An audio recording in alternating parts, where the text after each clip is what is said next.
सुप्रभात बच्चों, कैसे हो आप सब। आशा करती हूँ कि आप अच्छे हैं। ठीक है, पिछले हफ्ते हम लोग अपने अपने सभी पेपर लिखने में FA2 के पेपर लिखने में हम बहुत व्यस्त थे। अब उसके बाद हम आगे के पाठ कर रहे हैं। अब आगे के पाठों में हम देख रहे हैं कि छाया का सौदा, यह पाठ हम पढ़ने जा रहे हैं। यह पाठ पढ़ाने से पहले मैं आपसे एक बात जानना चाहती हूँ। देखो बच्चों, हमको कोई चीज़ खरीदनी होती है तो हम क्या करते हैं, बाज़ार जाते हैं, पैसे देते हैं और चीज़ें लेते हैं। हम पैसों को गिन के देते हैं, चीज़ें भी हम लेते हैं। जो हमने फहरिस्त बनाई होती है उस हिसाब से सभी सामान आया या नहीं, ये हम चेक करते हैं, है कि नहीं। लेकिन क्या आपने कभी किसी को छाया बेचते हुए देखा है? बाज़ार में कई चीज़ें मिलती है। हमारे रोज़मर्रा की चीज़ें, जो भी हमारी ज़िंदगी चलने के लिए जो भी चीज़ें चाहिए वो सभी चीज़ें बाज़ार में मिलती हैं। लेकिन क्या आपने कभी किसी को छाया बेचते हुए या कभी किसी को छाया खरीदते हुए देखा है? मुझे नहीं लगता आपने किसी को ऐसे करते हुए देखा होगा। छाया मतलब क्या है पता है? शैडो, हमारी छाया। जब हम इसमें चलते हैं तो हमारी छाया पीछे पीछे आती है कि नहीं हमारे साथ, तो वो कभी खरीदी या बेची जाती है? नहीं, है कि नहीं। जहाँ तक मुझे पता है, जहाँ तक आपको पता है, ऐसे कभी कोई छाया बेच नहीं सकता या फिर कोई छाया ले नहीं सकता, क्योंकि हम छाया को पकड़ नहीं सकते। क्या आपने कभी प्रयत्न किया है इसका? अगर किया है तो देख लो, ट्राई करो, प्रयत्न करो इसका। आप अपनी छाया नहीं पकड़ सकते हो तो आप उसको पकड़कर दूसरे को बेचोगे कैसे, और कोई आपसे लेगा तो कैसे, और कोई आपको पैसे देगा भी कैसे, है कि नहीं। लेकिन एक ऐसे आदमी की कहानी हम यहाँ पर देखने जा रहे हैं जिसने छाया का सौदा किया।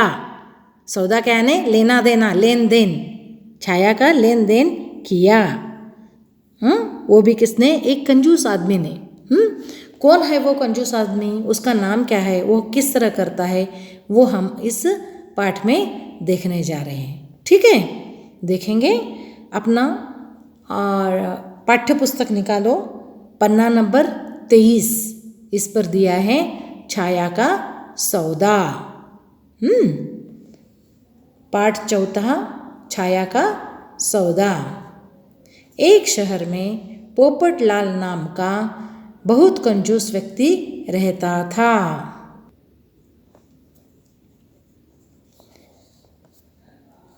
देखो, एक शहर है, शहर में पोपटलाल नाम का एक बहुत कंजूस व्यक्ति रहता था। एक व्यक्ति था, उसका नाम था पोपटलाल। और वो कैसा था? उसका स्वभाव कैसा था? उसका स्वभाव बहुत ही कंजूस था। कंजूस यानी कैसा? जो बिल्कुल बहुत कम पैसे खर्च किया करता था। पैसों को बहुत ही खर्च करने का नाम ही नहीं लेता था। पहली बात तो अगर ज़रूरत आ भी पड़े तो बहुत कम पैसे खर्च किया करता था। एक दिन वह अपने घर के सामने बगीचे की सफाई कर रहा था। अपनी बगीचे की सफाई कर रहा था, बगीचा साफ सुथरा कर रहा था। तभी वहाँ से एक राहगीर गुजरा। राहगीर यानी रास्ते पर से जाने वाला मुसाफिर वहाँ से जा रहा था। गर्मी और थकान के कारण उसने थोड़ा सुस्ताना चाहा। क्या हुआ? एक रास्ते से जाने वाला व्यक्ति, रास्ते से जाने वाला एक आदमी रास्ते से चल चल के थक गया था। उसने क्या किया? वहाँ थकने के बाद रेस्ट करना चाहता है कि नहीं, कोई थोड़ी विश्रांति लेना चाहता है, तो उसने विश्रांति लेनी चाहिए। इसलिए वह थोड़ी देर आराम करने के लिए कोई जगह ढूंढने लगा। इधर उधर ढूंढ रहा था कि मैं कहीं एक 5-10 मिनट बैठकर विश्रांति ले सकता हूँ क्या करके। तभी उसकी दृष्टि बगीचे में खड़े घने वृक्ष की ओर गई। जिसकी छाया सड़क तक फैली थी। देखो, आपने भी कई बार ऐसा देखा होगा कि किसी के घर के सामने एक पेड़ लगा हुआ होता है और क्या होता है, पेड़ का झुकाव उस कंपाउंड के बाहर या चारदीवारी जो होती है ना, चारदीवारी यानी कंपाउंड, घर का कंपाउंड, उसके बाहर झुकती है। और बाहर झुककर क्या होता है, जहाँ पेड़ झुका हुआ होता है वहाँ पर उसकी छाया गिरती है, फैली हुई होती है। तो उसी तरह यहाँ भी हुआ था, जिसकी छाया सड़क तक फैली थी। सड़क तक फैली थी, पेड़ तो है कंपाउंड में, पेड़ तो है चारदीवारी में, लेकिन वो चारदीवारी के बाहर झुककर उसकी छाया बाहर फैली हुई थी। वह राहगीर बगीचे की चारदीवारी से पीठ टिकाकर पेड़ की छाया में बैठ गया। तभी पोपटलाल की नज़र उस पर पड़ी। यानी कैसे, यानी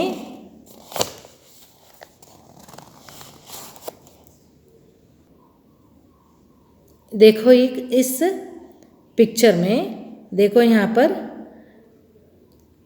पर पेड़ चारदीवारी के अंदर है, उसकी छाया बाहर पड़ी है क्या नहीं, और उस छाया में ये आदमी बैठा है। यह है पोपटलाल और यह है वो रास्ते से जाने वाला राहगीर।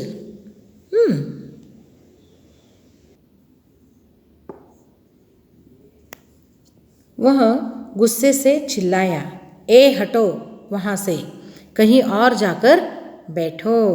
क्या बोला उसने, अरे कौन है वहाँ पर, कहीं और जाकर बैठो, हटो वहाँ से, ऐसे बोला उसने। इसके बाद क्या हुआ, उसकी आवाज़ सुनकर राहगीर ने पलट कर देखा और बोला, उस राहगीर ने क्या बोला, जनाब यह जगह सार्वजनिक है और यहाँ कोई भी बैठ सकता है क्या नहीं। जो जगह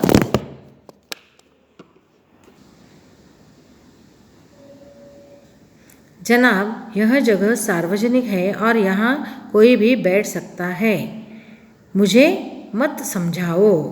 देखो यहाँ पर वो आदमी कहाँ बैठा है, कंपाउंड के बाहर बैठा है। हमने देखा ना, ये देखो कंपाउंड के बाहर है, चारदीवारी के बाहर है, और पेड़ कहाँ है, चारदीवारी के अंदर है। और चारदीवारी के बाहर का रास्ते पर का जो हिस्सा है, जो भाग है, वो हमारा होता है क्या, नहीं, वो म्यूनसिपैलिटी के दायरे के अंदर आता है क्या नहीं, म्यूनसिपैलिटी के अधिकार में होता है। तो वो कहता है कि ये जगह सार्वजनिक है, पब्लिक प्लेस है यहाँ पर, और मुझे मत समझाओ, मैं भी सब जानता हूँ कि यह जगह किसकी है, मुझे मत समझाओ, ऐसे बोला उसने। यह घर मेरा है और यह पेड़ भी, इसलिए इस पेड़ की छाया भी मेरी हुई जिसमें तुम बैठे हो। देखो पोपटलाल ने क्या बोला कि यह घर मेरा है, चारदीवारी के अंदर ये बनाया हुआ ये जो घर है ना, ये जो पीछे घर दिख रहा है वो मेरा है, और ये जो पेड़ है जिसकी छाया में तुम बैठे हो, ये पेड़ भी मेरा है क्या नहीं। इसलिए इस पेड़ की छाया भी मेरी हुई है क्या नहीं, ये पेड़ की छाया भी मेरी हुई जिसमें तुम बैठे हो। अब तुम तुरंत यहाँ से भागो, वरना मेरा नाम पोपटलाल है।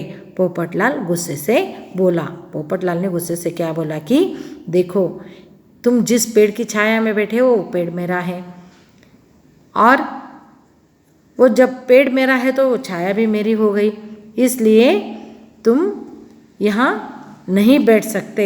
अब तुरंत यहाँ से भागो, वरना मेरा नाम पोपटलाल है, नहीं तो मेरा नाम पोपटलाल है, मैं सभी तरफ बहुत क्या फेमस हूँ। उसका नाम सुनते ही राहगीर सोचने लगा, तो यह है पोपटलाल कंजूस, जिसके चर्चे पूरे शहर में फैले हैं। इसे तो मैं ज़रूर सबक सिखाकर रहूँगा, ताकि आगे से यह किसी के साथ अभद्र व्यवहार न कर सके। यानी उसने, ये राहगीर ने पहले ही पोपटलाल के बारे में सुन रखा था, और वह बहुत ही कंजूस है, वह लोगों को ऐसे करता है वैसे करता है, ऐसे उसने सुना था, लेकिन उसने कभी उसको देखा नहीं था। लेकिन आज क्या हुआ, उसने देख भी लिया।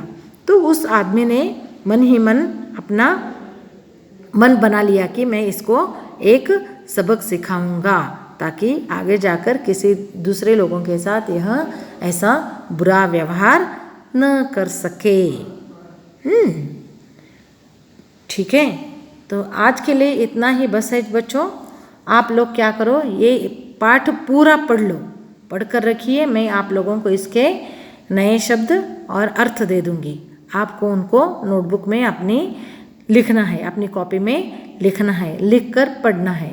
लिखना पढ़ना ज़रूर करना बच्चों, क्योंकि ये अब हमारी FA2 हो गई कि नहीं। अब और एक लेसन, ये लेसन और एक लेसन दोनों होने के बाद हम लोगों की SA1 होगी, और SA1 होने के बाद छुट्टी होकर जब हम वापस आएंगे ना, तब हमारा FA3 भी होगा। इसलिए रोज़ की पढ़ाई रोज़ किया करो, कोई भी काम पेंडिंग मत रखना। अगर काम पेंडिंग रखोगे ना तो एक ही टाइम में बहुत पढ़ना पड़ेगा, और एक ही टाइम में बहुत पढ़ना आपको अच्छा नहीं लगेगा, है क्या नहीं। इसलिए रोज़ का काम रोज़ किया करो, रोज़ की पढ़ाई रोज़ पढ़ा करो, ठीक है। तो आज के लिए इतना ही बस बच्चों। मैं आगे के नए शब्द और आपको अर्थ देती हूँ, उनको पढ़ो, उनको लिखो, पिछले वाले पाठ भी पढ़ते जाया करो, ठीक है। सो आज के लिए इतना बस है। धन्यवाद बच्चों।